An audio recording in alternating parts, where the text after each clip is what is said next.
350 guests watched my daughter introduce a complete stranger as her father. My name is Jim Hayes, and I just finished paying $500,000 for her wedding. Picture this, your own daughter telling an entire ballroom that you're dead while hugging another man she calls Daddy. Meanwhile, every vendor, every flower arrangement, every piece of crystal funded by the bank account of the dead father sitting alone at table 18. But here's what Victoria didn't know when she erased me from her story. Every contract had my signature. Every payment came from my company. And I was holding the final check for $340,000 that would keep her perfect reception running. 26 years of raising her. 6 months of planning her dream wedding. One moment of complete betrayal that changed everything. What happened next shocked even me, and it definitely wasn't what those Greenwich socialites expected from a simple plumber in a borrowed tuxedo.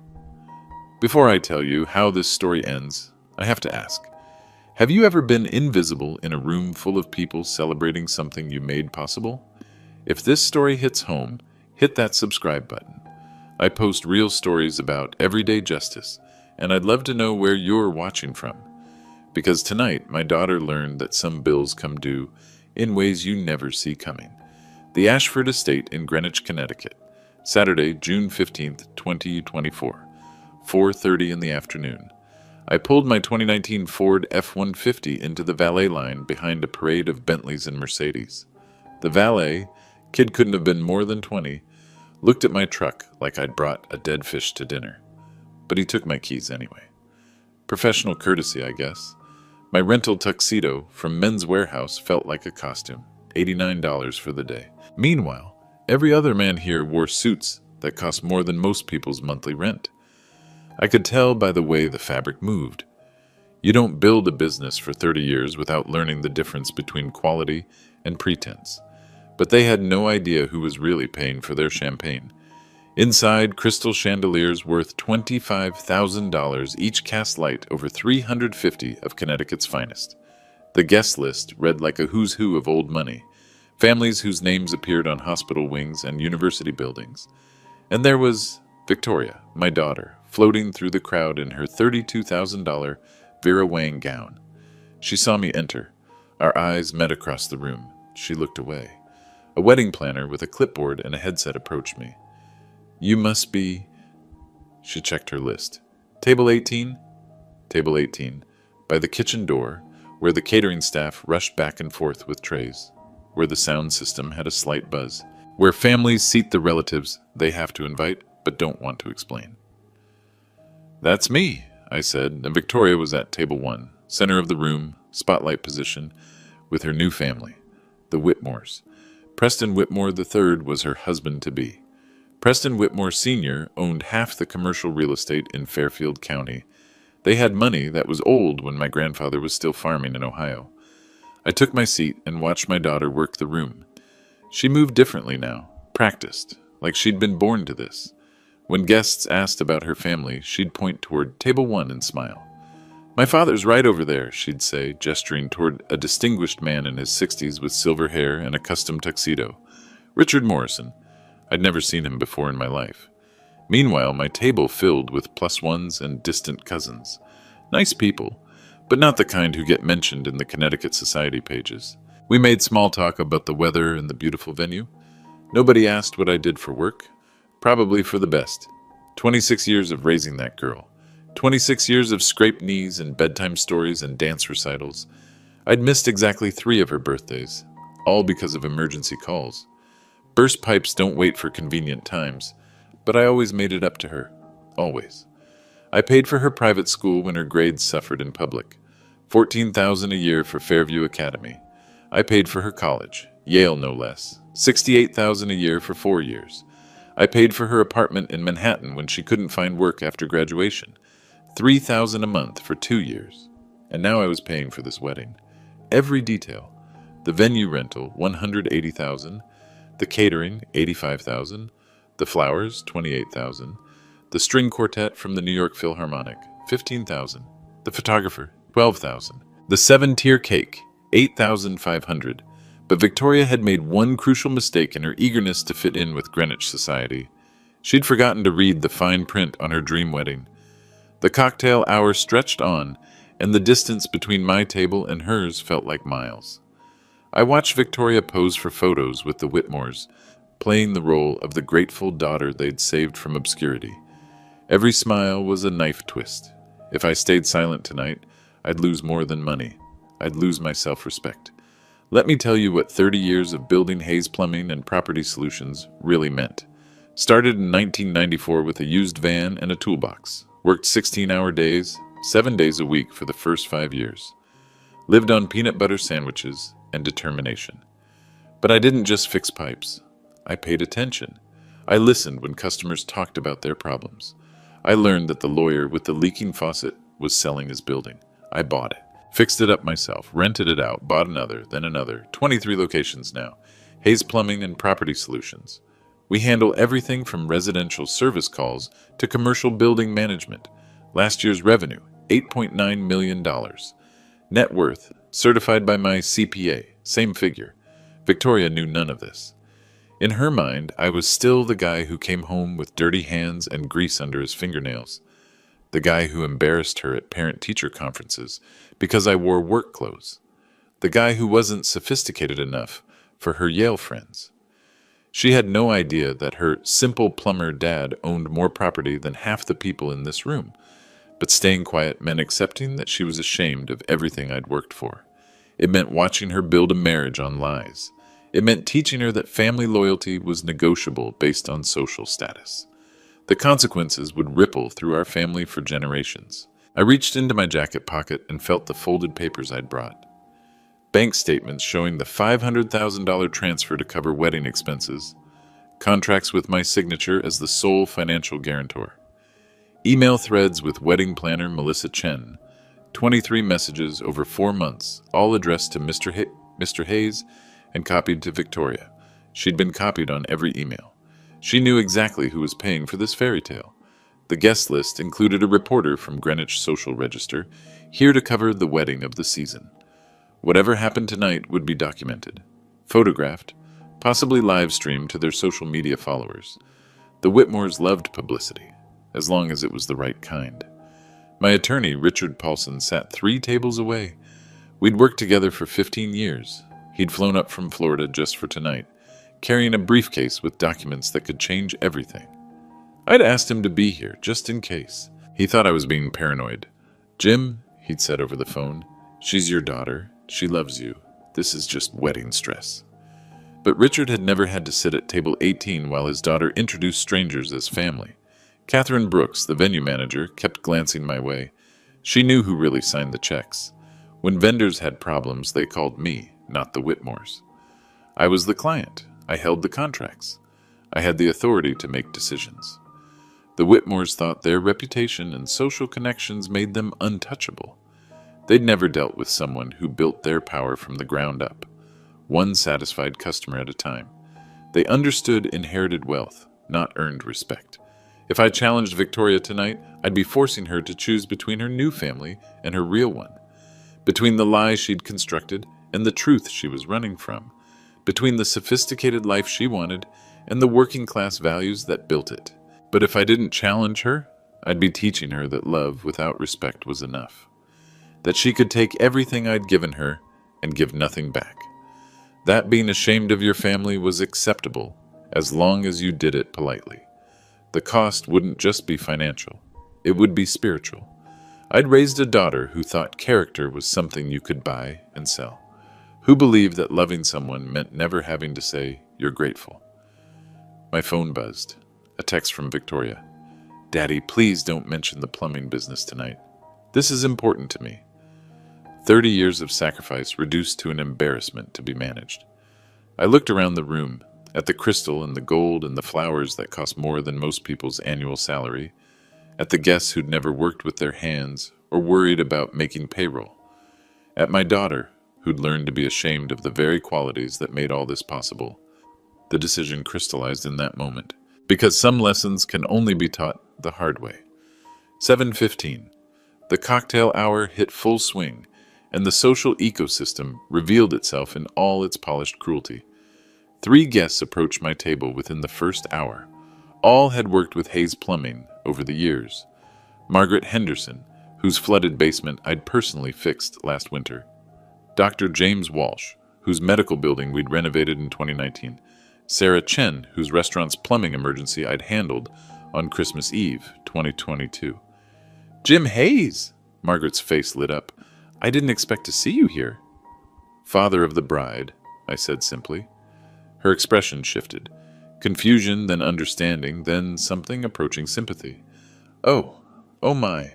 Victoria never mentioned. She keeps her private life private, I said. But Margaret's voice had carried. Nearby conversations paused. Eyes turned our way. The whispers started immediately. That's the plumber. Victoria's father? I thought he was... Oh, didn't she say her father passed away? Within minutes, the story spread through the crowd, like spilled wine through white linen. I watched faces change as the news traveled. Surprise. Awkwardness. A few looked genuinely sorry for me. Most just looked uncomfortable, like they'd stumbled into a family drama they didn't understand. Preston Whitmore Sr. noticed the commotion. 72 years old, silver-haired, wearing a bespoke suit that probably cost $4,000. He approached my table with the confident stride of a man who'd never been denied anything. You must be Jim, he said, extending a manicured hand. Preston Whitmore. Victoria's told us so much about you. Polite lie. Victoria had told them nothing. Have we met before? He continued. You look familiar. I fixed your kitchen pipes last March, I said. Emergency call, Sunday morning. You were hosting a charity brunch. His smile flickered, just for a second, then returned, more forced this time. Ah, yes, well, you do excellent work. Thank you. Victoria's fortunate to have such a practical father. Practical. Not successful. Not accomplished. Practical. Like a tool you keep in the garage.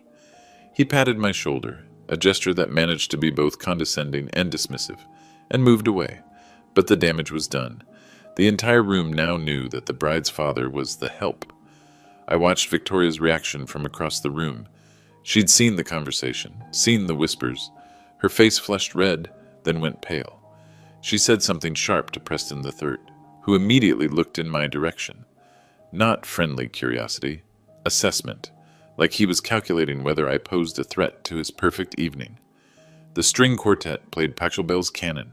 Servers circulated with champagne that cost more per bottle than most people spent on groceries in a month. The flowers, white orchids flown in from Hawaii, filled the air with expensive perfume. But the mood had shifted. What started as elegant anticipation now carried an undercurrent of tension. Guests kept glancing between my corner table and Victoria's center stage position. The math didn't add up, and everyone knew it. Catherine Brooks, the venue manager, appeared at my elbow. Mr. Hayes, is everything all right? Professional concern. She'd been dealing with me for months during the planning process. She knew which signature appeared on the contracts. Everything's perfect, Catherine.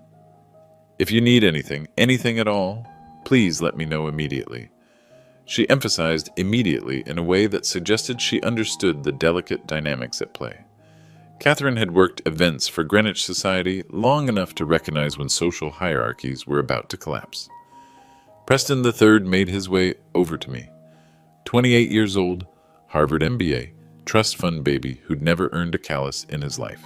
His handshake was weak, the grip of someone who'd never held anything heavier than a golf club. Sir, he said, I want to thank you for raising such an incredible woman. She is incredible, I agreed. Victoria mentioned that you've had some challenges over the years. Challenges, like working for a living, was a character flaw. We all have challenges, I said, and of course, but I want you to know that she'll never have to worry about money again. The Whitmore family takes care of our own. Our own. Like Victoria had been adopted out of poverty instead of choosing to abandon her family. That's generous of you, I said. Family is everything to us, blood or otherwise. Blood or otherwise. The insult was subtle but unmistakable. Victoria might carry their name now, but she'd never really be one of them. She'd always be the girl they rescued from working-class obscurity. Preston III smiled, the kind of smile sharks probably wore before feeding, and returned to his table. But I noticed something he'd missed in his eagerness to establish dominance. The attorney I'd hired was already walking toward the stage. Victoria caught my eye across the room. For just a moment, our gazes locked. I saw fear there, not the usual social anxiety that plagued her in high-pressure situations. Real fear, the kind that comes when you realize your carefully constructed world might be about to crumble. She'd built this new life on lies and borrowed sophistication. She'd traded her family's love for social acceptance. She'd chosen status over substance. But she'd forgotten the most important rule of any transaction: always know who holds the real power. And tonight, she was about to learn that power isn't inherited. It's earned. My phone buzzed again. This time, it wasn't Victoria. Final payment confirmation required by 9 p.m. Catherine Brooks, venue manager. I glanced at my watch. 7:45. The ceremony would start in 15 minutes. Victoria's perfect timeline, executed with military precision.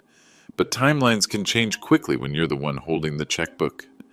Richard Paulson caught my eye from across the room and tapped his briefcase. Inside that leather case sat documents that could unravel this entire evening in minutes. Contracts, bank statements, emails, the paper trail that proved exactly who was making this fairy tale possible.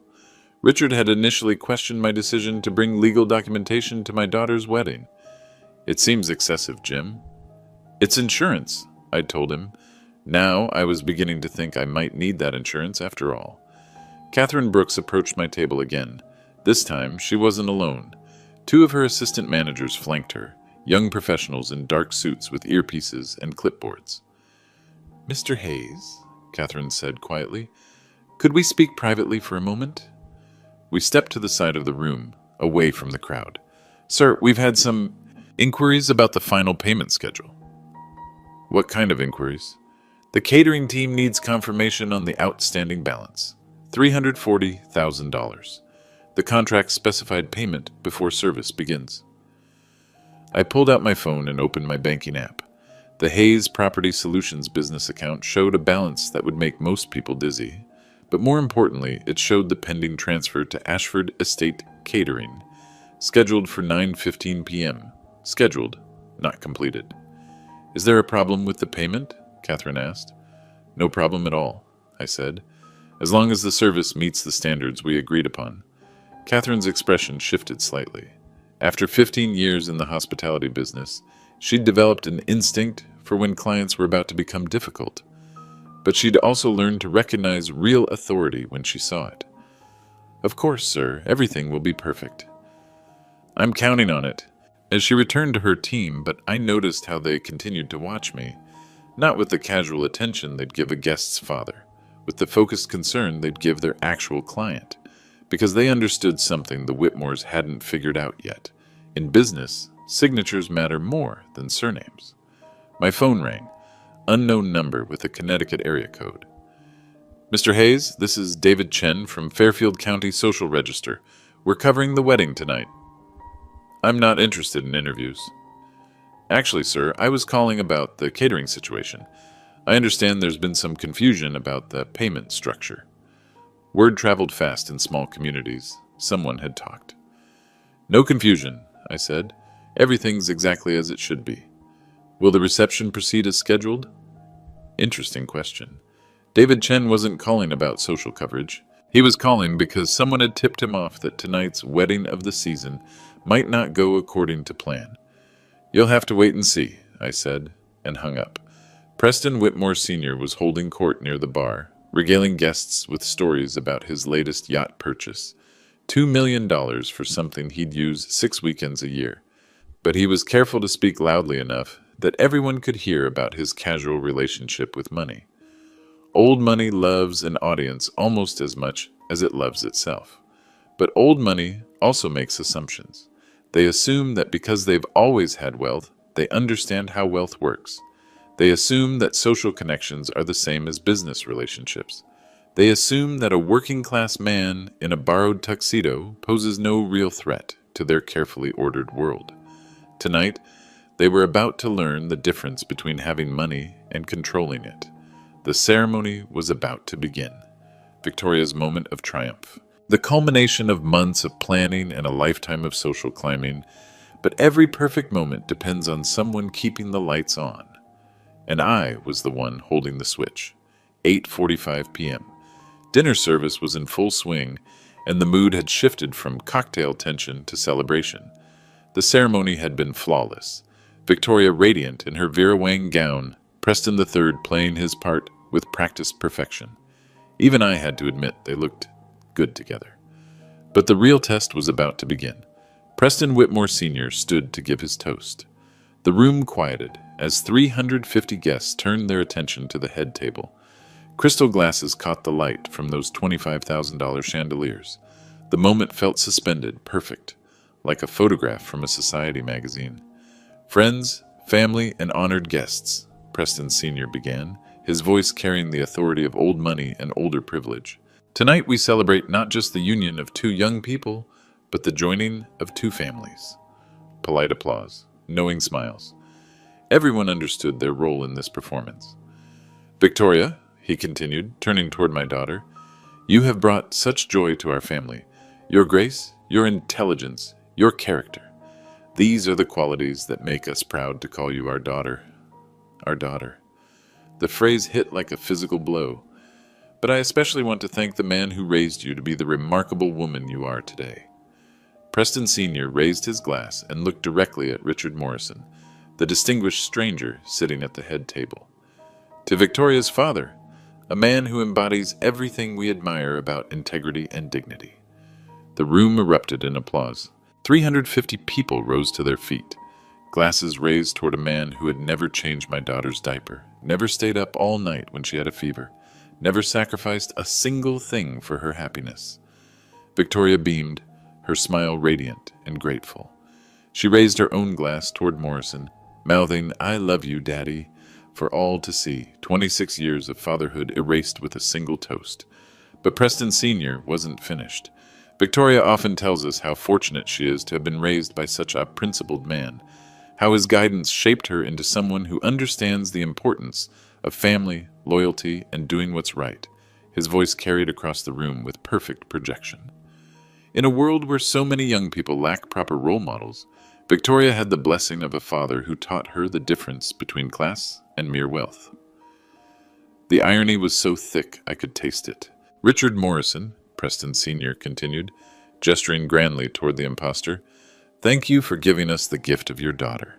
Tonight, we officially welcome her into the Whitmore family, knowing that the values you instilled in her will guide her for the rest of her life. The applause was thunderous. I watched as guest after guest turned toward Morrison, nodding approval, some wiping away tears at the touching tribute to fatherly love. No one looked at me. I sat at table 18, invisible in my borrowed tuxedo, watching my daughter accept praise for values I had taught her while crediting a man she'd probably met 6 months ago. But then something interesting happened. Margaret Henderson, who'd spoken to me earlier, stood frozen with her glass halfway to her lips. Dr. Walsh looked confused, glancing between Morrison and my corner table. Sarah Chen had stopped applauding entirely and was staring directly at me with an expression of growing outrage. They remembered our conversation. They knew who the real father was, and they weren't the only ones. Catherine Brooks stood near the kitchen entrance, her professional smile strained. She held her phone in one hand, probably checking on the final payment that still hadn't been processed. Her assistant managers flanked her, all three watching my table with barely concealed anxiety. The catering staff had paused their service to listen to the toast, but I noticed how their supervisor kept glancing at his watch. 9 p.m., final payment deadline. They'd been told that service might be interrupted if certain conditions weren't met.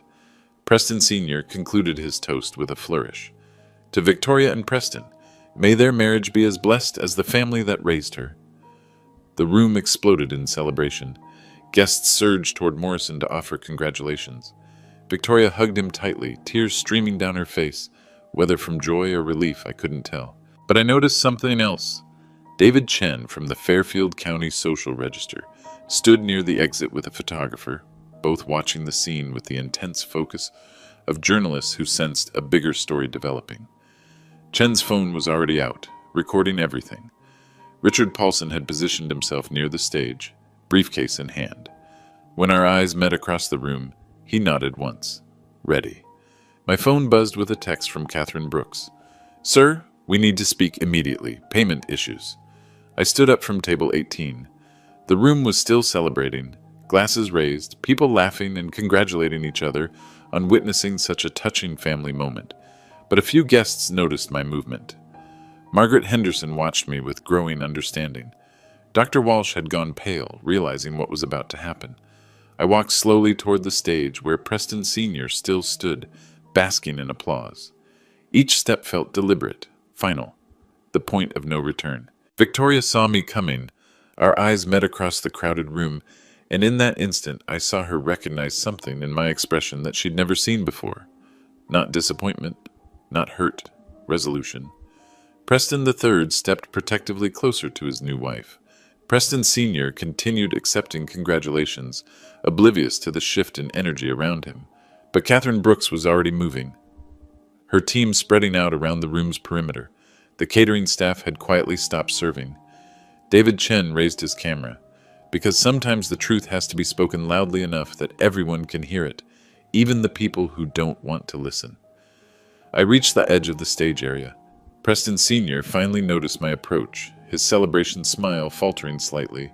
He probably thought I was coming to thank him for his gracious words about Morrison.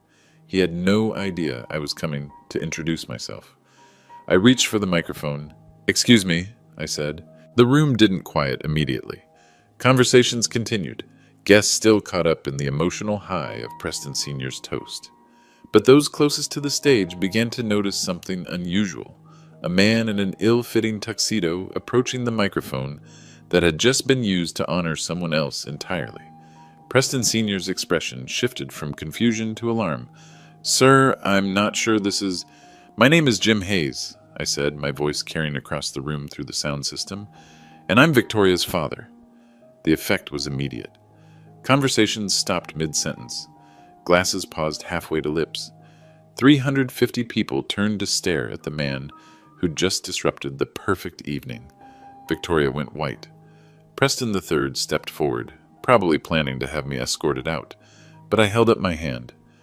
"For the past 30 minutes, you've been celebrating the wonderful father who raised my daughter." I gestured toward Richard Morrison, who looked like he wanted to disappear into his chair. That man has never met Victoria before tonight. Gasps rippled through the crowd. I heard someone say, "Oh my God," from the back of the room. "Preston," I continued, looking directly at Whitmore Sr., "I appreciate your kind words about integrity and values, but you directed them at the wrong person." Richard Paulson appeared at my side, briefcase open. He handed me a folder of documents, bank statements, contracts, email printouts, evidence. "This is the contract for tonight's venue," I said, holding up the papers. "Signed by James Hayes. That's me. This is the catering agreement for $85,000. Also signed by James Hayes. The florist contract for $28,000.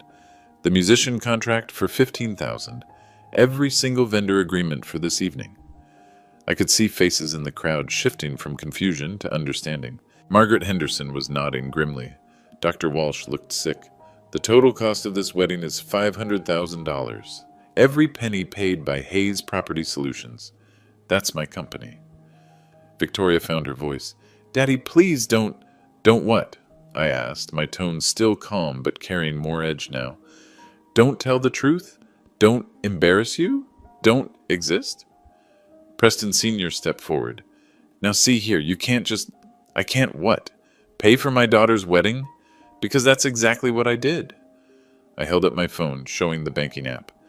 "This is the business account for Hayes Property Solutions. Current balance, $12.3 million. Tonight's wedding expenses, transferred in full." The room was dead silent now. Even the catering staff had stopped moving. "Hayes Property Solutions," I continued, "is a company I built over 30 years. We started with residential plumbing and grew into commercial property management. 23 locations. $8.9 million in annual revenue. Not bad for a simple plumber." Catherine Brooks approached the stage, flanked by her assistant managers. "Mr. Hayes," she said, loud enough for everyone to hear, "we need to discuss the final payment authorization." Perfect timing. "Of course, Catherine. You need the final $340,000 before you can complete tonight's service." Preston Sr. looked confused. "What final payment? Everything was arranged. Everything was arranged by me," I said. Through my attorney, my accountant, and my business manager. The Whitmore family has no financial involvement in tonight's celebration. I turned back to the crowd, many of whom were now pulling out their phones to record what was clearly becoming the most dramatic moment in Greenwich social history. For 6 months, Victoria asked me not to mention my work at wedding events. She was embarrassed that her father was just a plumber. She wanted to fit in with her new family's social circle. I understood that. I wanted her to be happy. Victoria's tears were flowing freely now, but not tears of joy. But tonight, she went one step further. She told you all that her father was dead. She introduced a complete stranger as the man who raised her. She erased 26 years of our relationship to maintain her social status. The crowd was restless now. Whispered conversations, shocked expressions, phones recording everything. Preston, I said, addressing Whitmore Sr. directly, you spoke beautifully about family loyalty and doing what's right. You praised the values that shaped Victoria into the woman she is today, but you gave credit to the wrong man. I held up a printed email thread. These are communications between Victoria and wedding planner Melissa Chen. 23 emails over 4 months. Victoria was copied on every message. She knew exactly who was funding her dream wedding. David Chen from the Social Register was recording everything, his photographer capturing the stunned expressions around the room. So now we come to the final payment, I said, addressing Catherine Brooks, but speaking loudly enough for everyone to hear. $340,000 to complete tonight's service. I reached into my jacket pocket and pulled out a folded check. The final payment Catherine needed. The check that would keep the reception running smoothly. The room held its breath. Catherine, as the client whose signature appears on every contract, I have a question. Does this venue provide service to people who are ashamed of their families? Catherine looked trapped. Sir, because I'm not interested in funding a celebration of my own humiliation. I looked at the check in my hands. $340,000. Made out to Ashford Estate Catering, signed and ready. Then I tore it in half. The sound of ripping paper carried across the silent room like a gunshot. The contracts are void, I announced. No final payment means no continued service. I believe that's standard hospitality industry practice. Victoria screamed, not a cry of surprise, a full-throated scream of panic and rage. You can't do this, she shouted. This is my wedding. Yes, I said calmly. It was. The silence lasted exactly 3 seconds. Then chaos erupted. Victoria launched herself toward the stage, her $32,000 gown trailing behind her like a silk accusation. Daddy, you can't! Please, there has to be another way. But there wasn't another way. That's what she'd never understood about business. When you make certain choices, you eliminate certain options. When you burn bridges, you can't walk back across them. Preston III grabbed my arm. You're insane. You can't destroy my wife's wedding over some petty grudge. It's not a grudge, I said, shaking off his grip. It's a lesson in consequences. Catherine Brooks was already on her radio, speaking rapid-fire instructions to her team. Attention all stations. Service suspension in effect immediately. Secure all payments. Contact vendor supervisors. The catering staff began clearing tables with professional efficiency. Servers collected wine glasses from startled guests. The string quartet stopped mid-piece, instruments lowering in confusion. Preston Sr.'s face had gone purple. This is outrageous. I'll have you arrested. I'll sue you for everything you're worth. On what grounds? Richard Paulson stepped forward, briefcase still open. My client fulfilled his contractual obligations. He paid $260,000 up front. The final payment was contingent on satisfactory service completion. The service was satisfactory, was it? I asked. Because part of the service I paid for was treating my family with respect. That didn't happen, Dr. Ahoy. Walsh approached the stage, his face grim. Jim, I owe you an apology. I should have said something earlier. No apology needed, James. You're not responsible for my daughter's choices. But other guests were reacting differently. I could hear fragments of heated conversations. Despicable behavior. How could she do that to her own father? The Whitmores should have known. $500,000. David Chen from the Social Register was interviewing guests, his photographer capturing every moment of the collapse. This wouldn't just be local gossip. It would be documented, published, permanent. Victoria collapsed into a chair, her perfect wedding dress pooling around her like spilled champagne. 26 years, she sobbed. You're throwing away 26 years over one night. I'm not throwing anything away, I said. You already did that when you told 350 people I was dead. The venue was emptying rapidly now. Guests gathered their belongings and headed for the exits, some stopping to offer quiet words of support, others clearly eager to escape the family drama. The old money crowd particularly seemed uncomfortable with such raw displays of emotion. Preston Whitmore Sr. made one final attempt at control. Hayes, let's be reasonable. Name your price. Whatever you want. Money, property, business connections. We can work this out. You think this is about money? Everything's about money. That's where you're wrong. I folded the torn check pieces and put them in my pocket. This is about something you can't buy. Respect. Catherine Brooks approached me one last time. Mr. Hayes, for the record, your account shows the venue rental and initial catering payments were processed successfully. The incomplete final payment voids the extended service agreement, but the facility usage through 10 p.m. remains valid. Professional to the end. Catherine understood contracts. Thank you, Catherine. You and your staff have been excellent. The photographer finished packing his equipment. The string quartet loaded their instruments. Within 30 minutes, the wedding reception had transformed from elegant celebration to empty ballroom. Victoria sat alone at table 1, her husband and new in-laws huddled in urgent conversation near the exit. Preston III kept glancing at his wife with something that looked like disappointment, maybe even disgust. This wasn't the sophisticated family he'd thought he was marrying into. Richard Morrison, the fake father, had slipped out early, probably recognizing that his role in the evening's deception wouldn't reflect well on his reputation. Victoria, I said, approaching her table. She looked up at me with red-rimmed eyes. Are you happy now? You've ruined everything. I didn't ruin anything, I said quietly. I just stopped paying for it. She wiped her nose with a cloth napkin that probably cost more than most people's dinner. 30 years building your precious business, and you destroy it all in one night. My business will be fine. It's built on real relationships with real people who value honest work. But your marriage? I glanced toward the Whitmores, who were still in heated discussion. That might be a different story. Preston III was gesturing angrily at his father, his voice carrying across the now empty ballroom. You said you'd handled the financial arrangements. You said everything was covered. We assumed, Preston Sr. began. You assumed wrong, Preston III snapped. Do you have any idea how this looks? My wife's father just publicly humiliated our entire family. Victoria flinched at the word humiliated. The social register reporter got everything, Preston III continued. Photos, quotes, financial details. By tomorrow morning, everyone in Greenwich will know we hosted a wedding we couldn't afford to pay for. That was the real wound. Not that Victoria had lied about her family. Rich people lie about inconvenient relatives all the time. The problem was that the lie had been exposed publicly, dramatically, with evidence. In their world, image was everything, and their image was now permanently stained. Richard Paulson packed his briefcase. Jim, legally speaking, you're completely protected. All contracts were properly executed. The payment structure was clearly defined.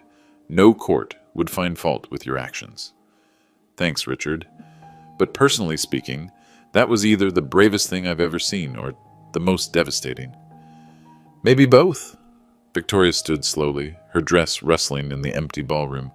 For a moment, she looked like the little girl who used to wait for me to come home from work, ready to tell me about her day. I loved you, she said. Despite everything, I loved you. Past tense? You just destroyed my marriage before it even started. No, Victoria. You did that when you chose shame over family. I just made the consequences visible. The Whitmores finished their conference and approached us. Preston III's face was cold, calculating. The romantic groom had been replaced by a businessman assessing losses. Victoria, he said, we need to discuss our options. What options? Damage control, media management, financial restructuring. He glanced at me dismissively. This situation is manageable, but it will require significant adjustments to our original plans. Even now, he was speaking in corporate euphemisms. Their marriage wasn't wounded, it required adjustments. Their humiliation wasn't devastating, it was manageable. Victoria looked between her husband and her father. For the first time all evening, she seemed to see both men clearly. Preston III represented everything she'd thought she wanted. Status, security, acceptance into a world where appearance mattered more than substance. I represented everything she'd been trying to escape. Working-class origins, earned rather than inherited wealth, values that couldn't be bought or borrowed. "I need to think," she said. "Think quickly," Preston III replied. "The longer this story circulates, the harder it becomes to contain." He wasn't asking if she was okay. He wasn't apologizing for his family's role in the deception. He was managing a public relations crisis. Catherine Brooks appeared one final time. "Mr. Hayes, the venue is secured. Your remaining items will be stored safely overnight." "Thank you, Catherine, for what it's worth," she said quietly. "In 20 years of managing events, I've never seen someone handle dignity under pressure quite like you did tonight." As we prepared to leave, Victoria called out one last time, "Daddy, will you ever forgive me?"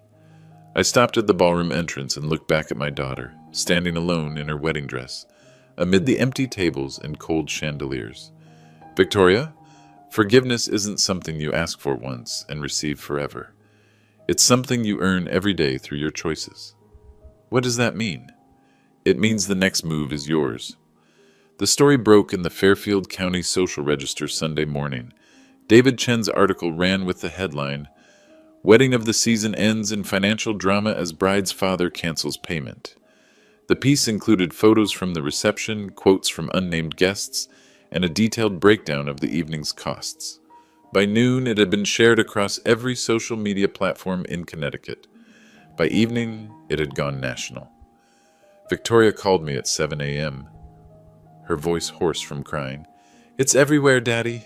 Everyone's talking about it." "What are people saying?" "Some are calling you a hero. Others are saying you're vindictive and cruel." She paused. "The Whitmores aren't talking to me." "What about Preston?" "He's evaluating our situation." His words. Evaluating. Like she was a business investment that had suddenly become risky. "Victoria, what did you expect? You built your marriage on lies. Lies have consequences." "I know that now." By Monday morning, the financial implications became clear. The Ashford estate was pursuing the Whitmore family for the unpaid balance. Vendors who had extended credit based on the family's reputation were demanding immediate payment. The wedding industry gossip network had spread the story to every planner, caterer, and venue manager in the tri-state area. Preston Whitmore Sr. called me directly Tuesday afternoon. "Hayes, we need to settle this like gentlemen." I thought we already did. This publicity is damaging both our families. My business relationships are suffering. My son's marriage is under strain. "That's unfortunate. I'm prepared to offer compensation for the financial inconvenience you experienced." He still didn't understand. After everything that had happened, he thought this was about money. "Preston, you can't buy your way out of this. Your family participated in erasing me from my daughter's life. Money won't fix that." "Then what do you want?" "I want Victoria to decide who she really is, and I want you to stay out of that decision." The social consequences rippled through Greenwich society like aftershocks from an earthquake. The Whitmores found themselves disinvited from several upcoming events. Their charity board positions were quietly restructured. The family patriarch's reputation for shrewd business dealings was tainted by his failure to understand the basic terms of his son's wedding. But the most significant consequence was within Victoria's marriage itself. Preston III, it turned out, had married Victoria partly because his family viewed her as a project. A beautiful girl from modest circumstances who could be molded into proper society wife. The discovery that her circumstances weren't modest at all, and that she'd been willing to lie about her family to gain acceptance, undermined everything he thought he knew about her. Margaret Henderson stopped by my office Thursday morning. "Jim, I owe you an apology. When I saw you at that wedding, I should have spoken up immediately." "You don't owe me anything, Margaret." "Yes, I do. We all do. Everyone who worked with you over the years, who knew what kind of man you were, and who stayed silent while they tried to erase you." She wasn't the only one. Dr. Walsh sent a letter. Sarah Chen called personally. Customers who had heard the story reached out to express support. The working-class community, that had always known my worth was rallying around the principle I'd defended. But the most interesting response came from unexpected sources. 3 business owners contacted Hayes Property Solutions about potential partnerships. A commercial real estate developer wanted to discuss joint ventures. A regional bank requested a meeting about expanding our property management services. The publicity that was supposed to embarrass me had actually enhanced my professional reputation. In the business world, standing up for your principles, even at significant personal cost, was seen as a strength, not a weakness. Victoria and Preston III attended marriage counseling for 2 weeks before he filed for annulment. His grounds were fraudulent misrepresentation of family background and financial status. Legal documents that would become part of the public record, ensuring that Victoria's deception followed her forever. She moved back to her Manhattan apartment, the one I'd been paying for throughout her marriage. For the first time in months, she was truly alone with the consequences of her choices. Friday evening, she called again. "The annulment papers came through today." "I'm sorry to hear that." "Are you? Really?" "Victoria, I never wanted your marriage to fail. I wanted it to be built on truth. Well, now I have nothing. No husband, no family, no reputation. You have the same thing you've always had, the choice to be who you really are instead of who you think people want you to be. And if I make that choice, if I stop being ashamed of where I came from, then maybe we can start rebuilding what we lost. It's too late for that. It's only too late when one of us stops breathing. Until then, there's always tomorrow." The line went quiet for a long moment. "I'll think about it," she finally said. "That's all I've ever asked for." 6 weeks later, Victoria knocked on my office door. Not my home. My office. Hayes Property Solutions, Building A, Suite 101. The headquarters of the business empire she'd been too ashamed to acknowledge. She looked different, simpler. Her hair was pulled back in a practical ponytail instead of an elaborate updo. She wore jeans and a sweater instead of designer clothes. Most importantly, her expression had changed. The artificial sophistication was gone, replaced by something I hadn't seen in years. Genuine uncertainty. "Hi, Daddy." "Hello, Victoria. Can we talk?" I gestured to the chair across from my desk. The same desk where I'd planned her wedding payments 6 months earlier. The same chair where she'd sat as a teenager, complaining about homework while I finished paperwork. "How are you doing?" I asked. Honestly, terrible. The annulment made the papers. I lost my job at the gallery. Too much negative publicity. Most of my friends from the Whitmore Circle won't return my calls." "I'm sorry to hear that." "But also relieved. Do you know how exhausting it is to pretend to be someone else every day? To monitor every word, every gesture, every opinion to make sure it fits the image you're supposed to project?" I waited. She needed to say this in her own words at her own pace. "I've been thinking about what you said, about earning forgiveness through daily choices." She looked around my office, taking in the awards on the walls, the photos of completed projects, the evidence of 3 decades of honest work. "I want to make different choices now." "What kind of choices?" "I want to work, real work, not managing social events or picking out flowers for charity galas. I want to learn the business that built everything I took for granted." I studied her face, looking for signs of performance or manipulation, but what I saw was exhaustion mixed with determination, the look of someone who'd hit bottom and decided to climb back up instead of staying there. "The business isn't glamorous, Victoria. It's early mornings and difficult customers and problems that don't have elegant solutions. I know. I've been reading about property management, about commercial leasing, about building maintenance. I'm not asking for a handout. I'm asking for a chance to prove I can contribute something real." "What about your trust fund lifestyle, your Manhattan apartment?" "I gave up the apartment. I'm staying at an extended stay hotel until I can afford something modest." She managed a weak smile. "Turns out when your father cuts off your funding and your husband annuls your marriage, you learn about budgets pretty quickly." For the first time in months, I felt something I'd thought was permanently lost. Pride in my daughter. "There's a junior position open in our residential services division, customer service, some basic project coordination. It pays $38,000 a year. That's more than I've ever earned in my life. It's also more than most people your age earn without experience. But you'd be starting at the bottom, reporting to managers who are younger than you, dealing with customers who might recognize you from the newspaper coverage. I understand. Do you? Because this isn't about redemption or making up for past mistakes. This is about whether you genuinely want to build something worthwhile, or whether you're just looking for another form of security. Victoria was quiet for a long moment, considering the question seriously. 6 months ago, I would have said I wanted security. But security based on pretense isn't really security at all. It's just delayed disappointment. She met my eyes directly. I want to build something real,